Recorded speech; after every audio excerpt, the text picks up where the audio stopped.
Hey there, science fans!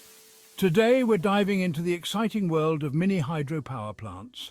These incredible systems harness the power of flowing water to generate electricity, providing a clean and sustainable energy source.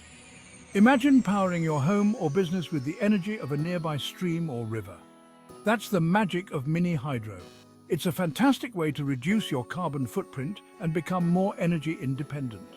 Mini hydropower plants are smaller than their massive hydroelectric dam counterparts, making them ideal for communities and individuals looking for localized, environmentally friendly power solutions. Join me as we explore the steps involved in building your own mini hydropower plant. Get ready to unleash the awesome power of water. The first step in building a mini hydropower plant is finding the perfect location. It's like finding the best spot for your tent on a camping trip, crucial for success. You need a site with a reliable water source, like a river or stream with consistent flow. Think of it like this. The water is the fuel that drives your power plant. No water, no power. The amount of power you can generate depends on two things: flow rate and head. Flow rate is how much water moves past a point in a given time, like gallons per minute. Head is the vertical distance the water falls, kind of like a natural waterfall. Of course, we need to be mindful of the environment. We want to generate clean energy without harming nature. A proper site assessment will identify any potential environmental impacts and help us design a system that minimizes our footprint. Remember, we're guests on this planet. Once you've found a promising site, it's time to put on your thinking caps and crunch some numbers. This is where the feasibility study comes in. It's like checking your bank account before buying a new gadget. A feasibility study looks at the technical, economic and regulatory aspects of your mini hydro project. On the technical side, we'll assess the site's hydrology, water science, available head and flow, and potential environmental impacts. Next, we'll look at the economic feasibility. We'll calculate the project's costs, including design, construction, and ongoing maintenance. Then, we'll estimate the potential revenue from selling electricity. Is it a worthwhile investment? Finally, we'll navigate the regulatory waters. We'll need to obtain permits and comply with local environmental regulations. It might seem like a lot, but remember, safety and sustainability are our top priorities. All right, science fans, if the feasibility study gets a thumbs up, it's time to get those creative juices flowing and design our mini hydro power plant. This is where things start to get really exciting. Think of the design phase as creating a blueprint for our energy-generating masterpiece. We'll be piecing together the system components, kind of like assembling a giant high-tech puzzle. First, we need an intake structure to channel water from the river or stream. It's like a giant funnel, guiding the water towards our power-generating machinery. Next comes the penstock, a pipe that transports the water downhill. Imagine a water slide for our energized H2O. The penstock channels the water to the turbine, the heart of our power plant. As the water rushes through the turbine, it spins the blades, just like wind spins a windmill. This rotational energy powers a generator, which magically transforms it into electricity. Finally, the water flows out of the powerhouse through the tail race and returns to the river or stream, completing its energy-producing journey. Section 5, gathering the building blocks, procurement. With our design plans finalized, it's time to go shopping. Well, not your typical grocery shopping trip. We're talking about procuring the equipment and materials needed to bring our mini hydropower plant to life. This step involves sourcing everything from the turbine and generator to the pipes, cables and control systems. It's like gathering all the ingredients for a delicious recipe, except our ingredients are heavy machinery and electrical components. We'll need to carefully select suppliers and vendors, ensuring we get high-quality equipment that meets our project specifications. Think of it like choosing the freshest, most flavorful ingredients for our energy-generating feast. Section 6, from paper to power, construction and commissioning. Get those hard hats ready, science enthusiasts. It's construction time. This is where our design plans transform from lines on paper into a real working mini hydropower plant. First, we'll prepare the site, excavating land for the powerhouse and installing the penstock. It's like laying the foundation for our energy-generating fortress.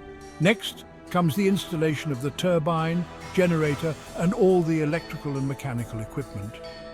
It's like putting together the engine room of our power plant, where the magic of energy transformation happens. Once everything is in place, we'll commission the plant. This involves testing all the systems and components to ensure they're working correctly and efficiently. It's like firing up the engines for the first time and feeling the thrill of generating clean, renewable energy. Section 7. Keeping the lights on, operation and maintenance. Congratulations, science fans. Our mini hydropower plant is up and running, generating clean electricity, but our work isn't done yet. Like any well-oiled machine, our power plant needs regular care and attention to keep those electrons flowing.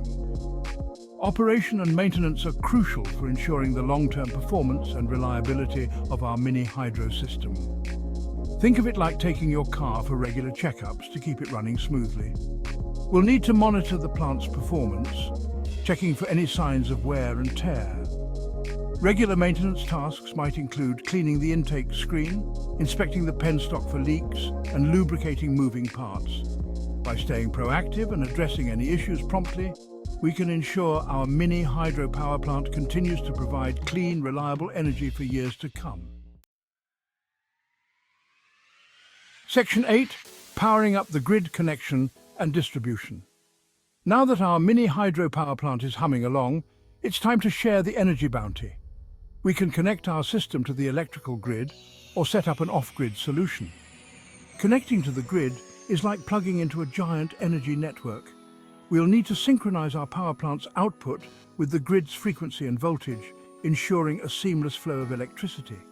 This usually involves installing a transformer to step up the voltage from our power plant to match the grid's higher voltage. Think of it like translating our energy language to the grid's language. Alternatively, we can create an off-grid system powering our homes or businesses directly. This is a great option for remote areas or for those seeking greater energy independence. Off-grid systems typically require batteries to store excess energy generated during periods of low demand, ensuring a constant power supply. Section 9. Being a good neighbour. Environmental and community impact.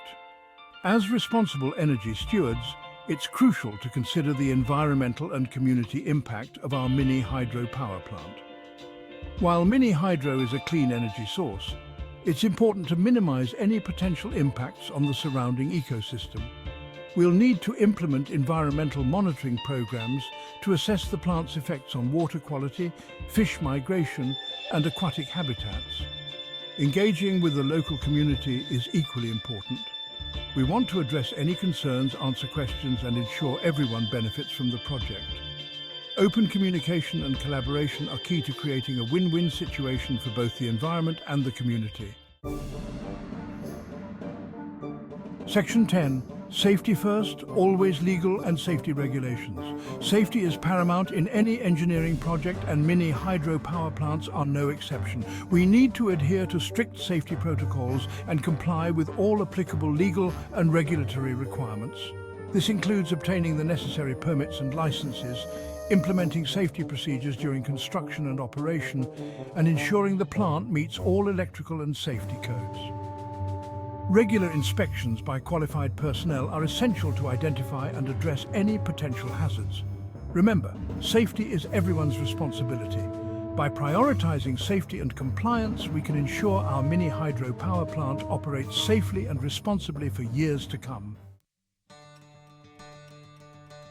Section 11. Mini Hydro, a bright future. Congratulations, science explorers. We've journeyed through the exciting world of mini hydropower, from site selection to operation and beyond.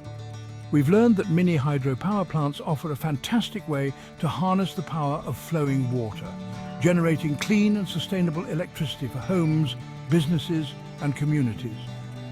By carefully considering site selection, feasibility, design, construction, operation and environmental impact, we can unlock the incredible potential of this renewable energy source.